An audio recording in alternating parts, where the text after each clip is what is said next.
Pour nous donner plus d'éclaircissements, nous avons le plaisir d'avoir en ligne Dr Nevin Makram, qui est professeur en matière de télécommunications. Dr Nevin Makram, bonsoir et bienvenue avec nous. Bonsoir. Dr Nevin Makram, l'État procède à la numérisation, à la digitalisation de tous les secteurs de notre vie.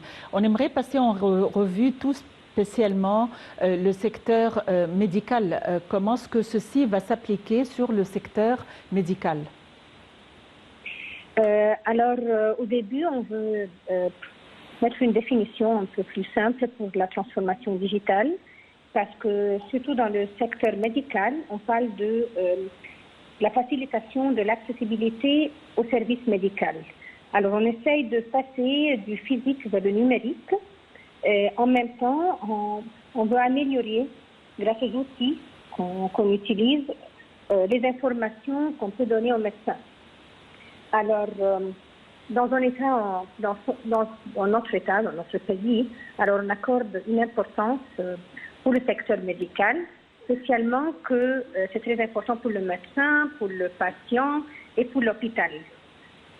Si l'on parle des applications et bien de l'importance pour les médecins, on peut parler du dossier médical. Comment pouvoir avoir des conclusions, ou bien des informations, ou bien de nouveaux patterns, comme on dit, en IT, ou bien en informatique. Comment pouvoir réaliser ce qui se passe avec notre patient. Ça, c'est le plus important pour le médecin. Pour les hôpitaux, en Égypte, on parle ces jours-ci de la sécurité des données.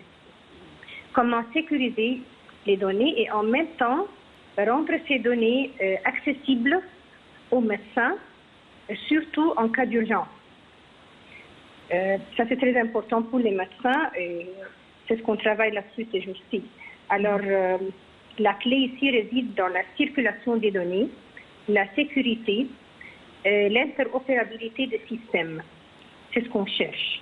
On peut dire qu'en Égypte, ces jours-ci, on cherche d'avoir une médecine préventive plutôt que curative, et c'est le but de la transformation digitale du secteur médical dans notre pays. À votre avis, ceci nécessiterait combien d'années? C'est-à-dire, quelle est la phase en matière de calendrier requise de manière à ce que ceci soit appliqué graduellement, certainement, ou est-ce que ça va appliquer tout d'un coup? Non. Surtout, ça ne sera jamais appliqué tout d'un coup, mais la bonne nouvelle, c'est qu'on a déjà commencé. Alors, il y a, par exemple, à Luxor ou bien à Port Saïd, à Ismaïlia, il y a des projets nombreux qui parlent de comment appliquer ou implémenter l'intelligence artificielle et la transformation digitale du secteur médical.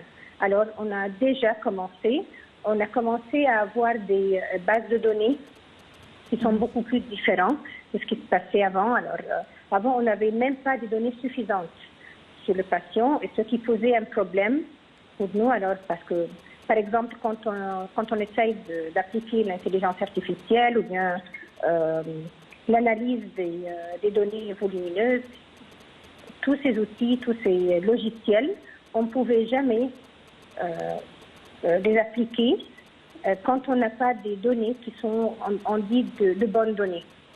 Des données qui sont suffisantes, qui sont bien. On dit bien, on dit nausée. Alors, on a déjà commencé dans plusieurs hôpitaux en Égypte. Je crois qu'en termes de calendrier, je crois qu'on parle d'1 an, 2 ans maximum pour pouvoir appliquer, implémenter différents logiciels et outils pour la transformation digitale. Oui, très bien. Docteur Nevin Makram, vous êtes professeur et spécialiste en matière de télécommunications. Merci d'avoir été avec nous aujourd'hui. Nous serons encore tout près de vous pour quelques minutes avant d'aborder le côté économique de cette mise en application. À tout de suite.